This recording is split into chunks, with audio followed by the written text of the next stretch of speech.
Good, beautiful morning, everyone. First of all, I'm a bit seasick, so we're going to experiment with this rotating stage. It's a pleasure to be actually moderating this session. We've been actually receiving very helpful insight on macroeconomics that actually, of course, influence and give us a very solid and big idea about the way and our strategies forward. Macroeconomics, geopolitics, but also sector-specific factors that we're going to discuss with our experts, reputable experts. Now I'm going to invite to the stage Mr. Samih Sawiris, the founder of the ORASCOM Development Holding. Please join me in welcoming Mr. Sawiris. And also Mr. Hello. How are you? Great. Please have a seat. And now I'm going to welcome Mr. Saad Audeh, who is an entrepreneur and working mainly in trading, who stumbled upon the hotel sector. So he's going to give us more insight about his experience and his view on the sector in general. Welcome. Hi, thank you.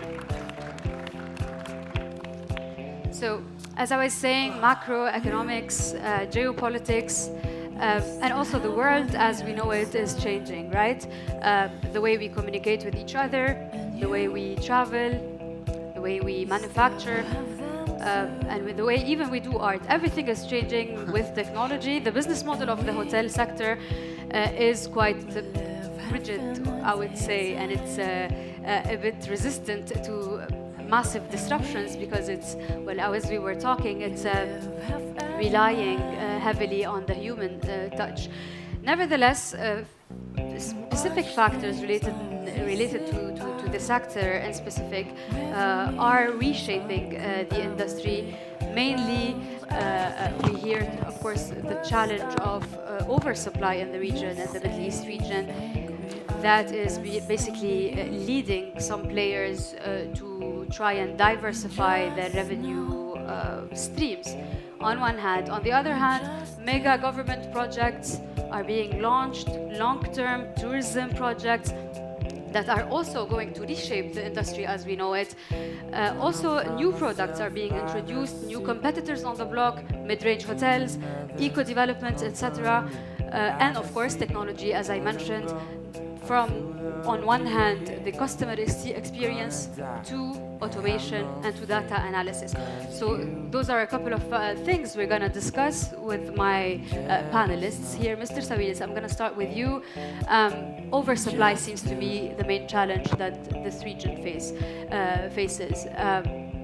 What is your general view? Can you give us the macro view or your sentiment about the hotel industry in the Middle East as of today? Well, the problem is that you have a period where growth does not match the demand, and then there's a surge in rates, and everybody's making so much money that everybody else thinks, I have to get a piece of that cake, and unfortunately the banks get into the game as followers and not as controllers.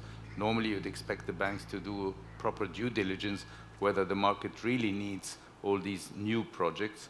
And then by the time these new projects hit the market, there's already some kind of saturation or there's a little crisis here and there. And surprise, surprise, the rates are not catching up and the rates are not even happening. And a lot of demand, a lot of supply is not met with the anticipated additional supply. So how would you go when it comes to your strategy at the moment? Are you standing still? Are you looking for new opportunities? Are you looking to see what this oversupply would lead to? Well, you know, we have the privilege of being in 8 countries. And I can tell you for a fact that you cannot generalize, because in every country you have a different situation there. I mean, let's look at Turkey a year ago. They've had a major disruption because of the problems they had with the European governments, in particular with Germany. And that led to a huge drop in arrivals to Turkey from Europe in general, and in particular from Germany, leading to price war, between the different players. And this led, of course, to a situation of oversupply. Today, we see a major comeback in Turkey, and this effect is so much more greater than, let's say, economists' appraisal of the general trends of tourism, where there's like a growth of 3-4% or a decline, whatever, in minute percentages.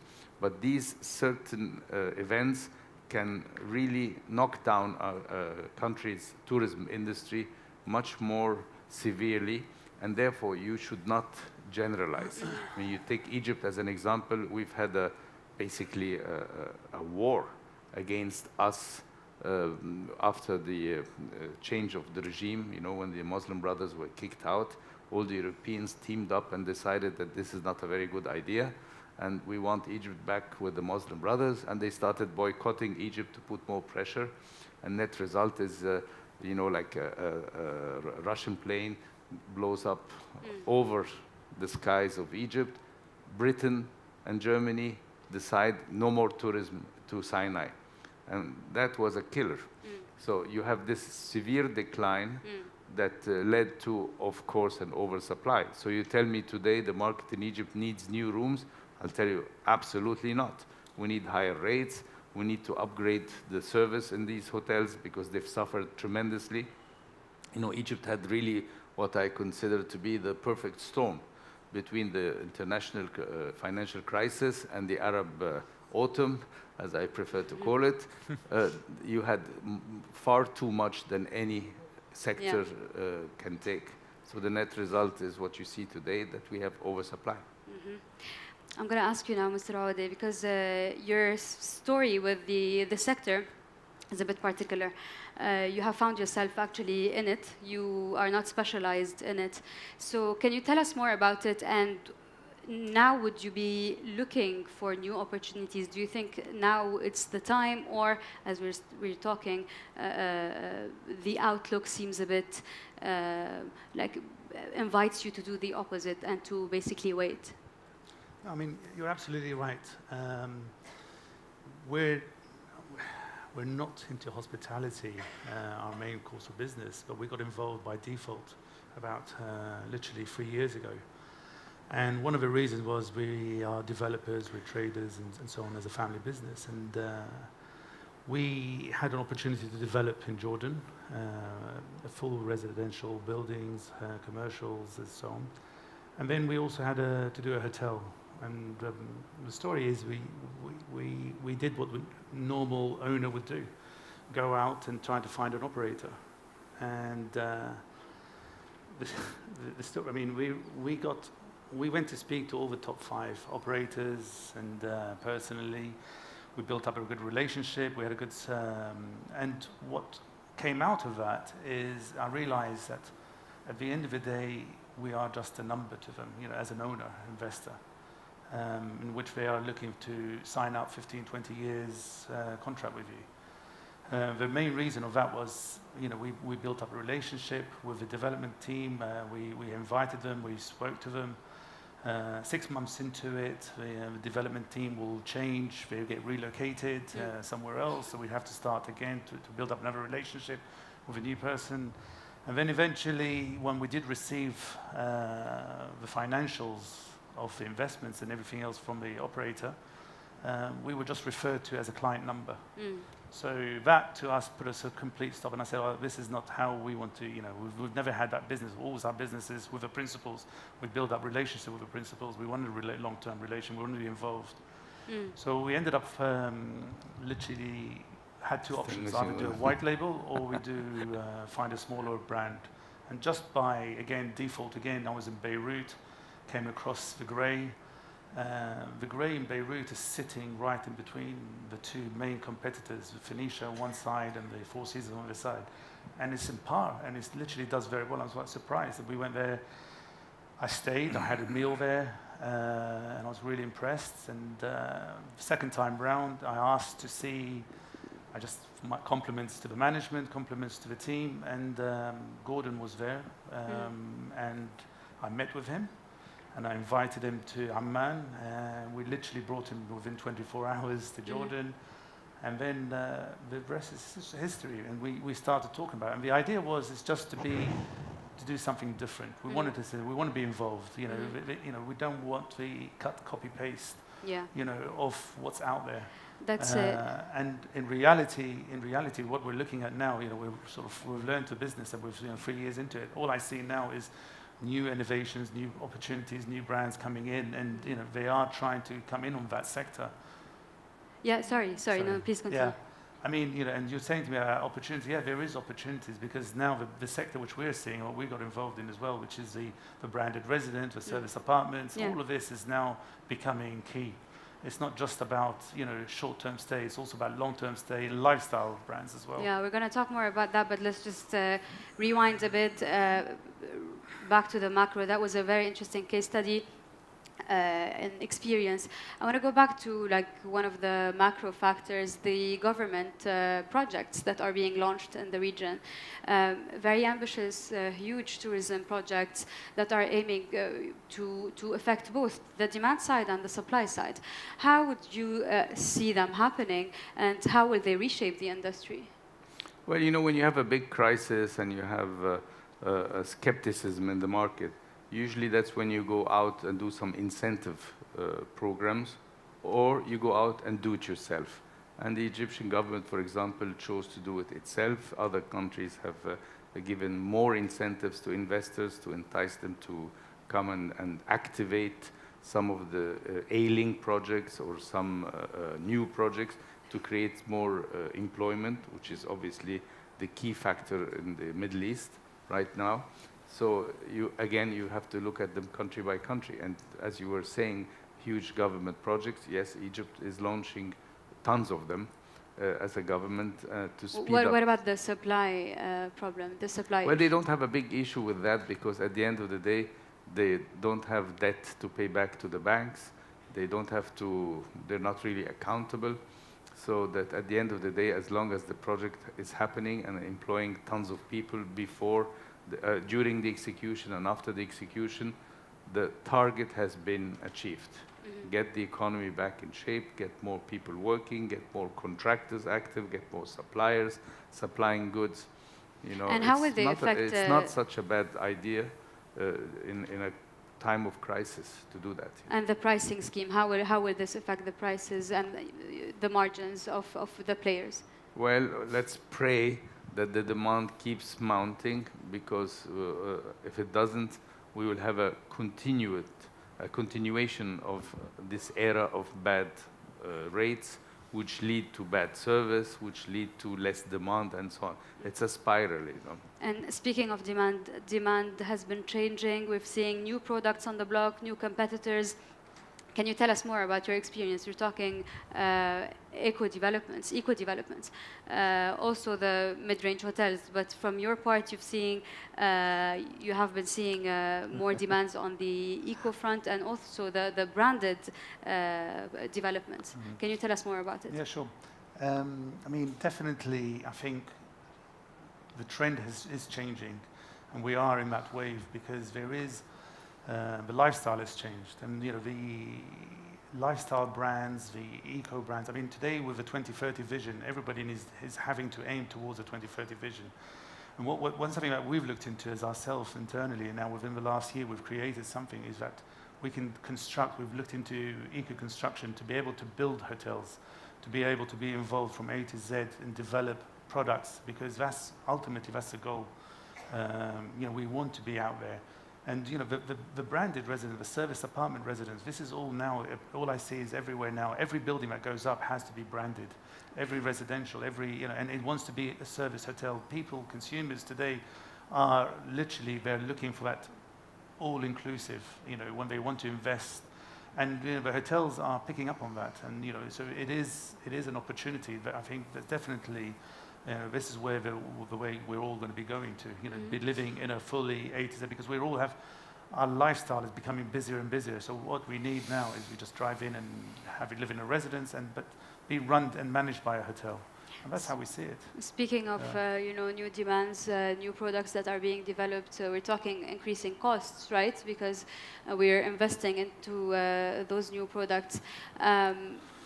what is the responsibility of banks, and do you think their relationship with players in the hotel industry is on the right track in the region? Do you think, like I'm talking debt in specific? Well, it's never been on the right track. Because, I mean, this famous saying, the banks come to you with an umbrella when it's sunny, is absolutely true, you know. During the period where you needed the money most to refurbish hotels, to beef up the economy, banks will be the first to deny you a loan. And when there is surplus, because the industry is booming, instead of holding back because there's enough supply, they will go out and give the money to even any idiot who has never done a project before, because they think now it's happening, everybody's making money, even this guy is going to make it. So they give him the money. And he adds probably unneeded supply. So banks have been actually quite disruptive in that story as a whole. Your company has been through a lot. It survived. You can say that again. It survived like a couple of, I would say, storms. What would be the tip that you would give the audience today for sustainability and to remain solid in this, like as we're seeing and we're expressing? I can't really give tips because we have a very peculiar business model that you cannot just trick. That model says you will not make money for the first 10, 15 years, and when you make the first money, you'll need it in the same project. So technically, all our projects never become cash cows before 20 years. So as such, we know there will be a crisis somewhere between those beginnings and the maturity date, and accordingly, we cannot afford debt. I mean, our job is to go back to zero debt in anticipation of the next crisis before we start expanding or doing new projects or whatever. And this is what has kept us alive. I mean, I remember very well 2009 when the crisis hit the Middle East. It started 2008, but really we only felt it late 2009, beginning 2010. We entered this crisis with a $100 million total surplus in the bank. And by the time we reached the first wave, I mean, the first wave of the crisis reached us, and then the glamorous Arab Spring, we were basically down to 300 million by 2015, 2016.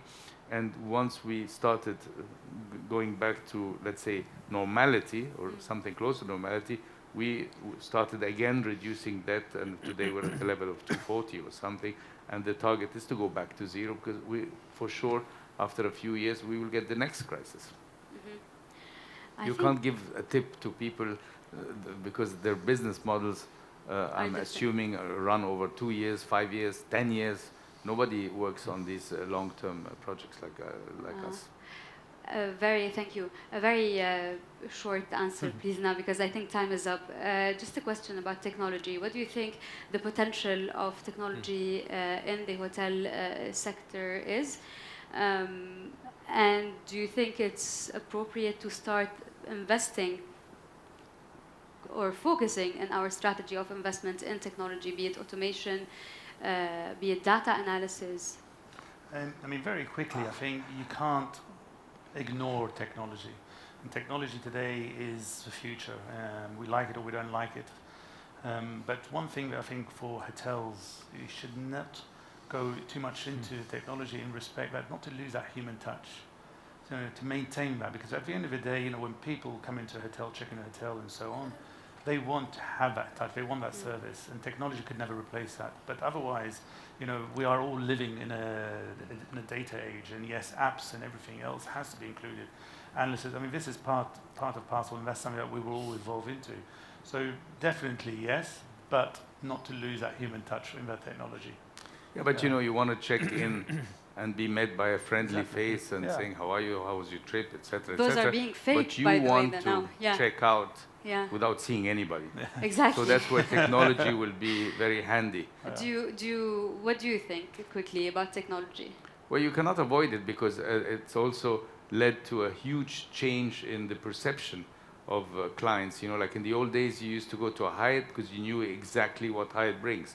Today, even a hotel called Timbuktu, you just go on the internet and check out what people have said about Timbuktu. Yeah. You can do a virtual visit into the hotel on the internet, so you know what you're getting without the need to just trust a brand. And you can ask any of the management companies, representatives here, they've been suffering a lot in achieving the same growth of new management contracts, because a lot of people are now resorting to having their own brand and relying on tour operators or let's say Booking.com or all these engines to reach the clients. So between the transparency, thanks to technology, and between the accessibility, thanks to, let's say, Booking.com and others, or the tour operators that also control the aviation, people have less need for the expensive management, typical management contract. So as such, technology has indeed shifted the market a bit more in a new direction that was not prevailing before. I think our time is up. Thank you so much. Thank you, and I gentlemen, hope for next this time you insightful- provide the more comfortable seats. These are the worst seats ever. Thank you. Thank you. Ladies and gentlemen, our thanks to Lynn Chouman and her panel. I just got in. Would you please now welcome back to the stage Stephen Saka.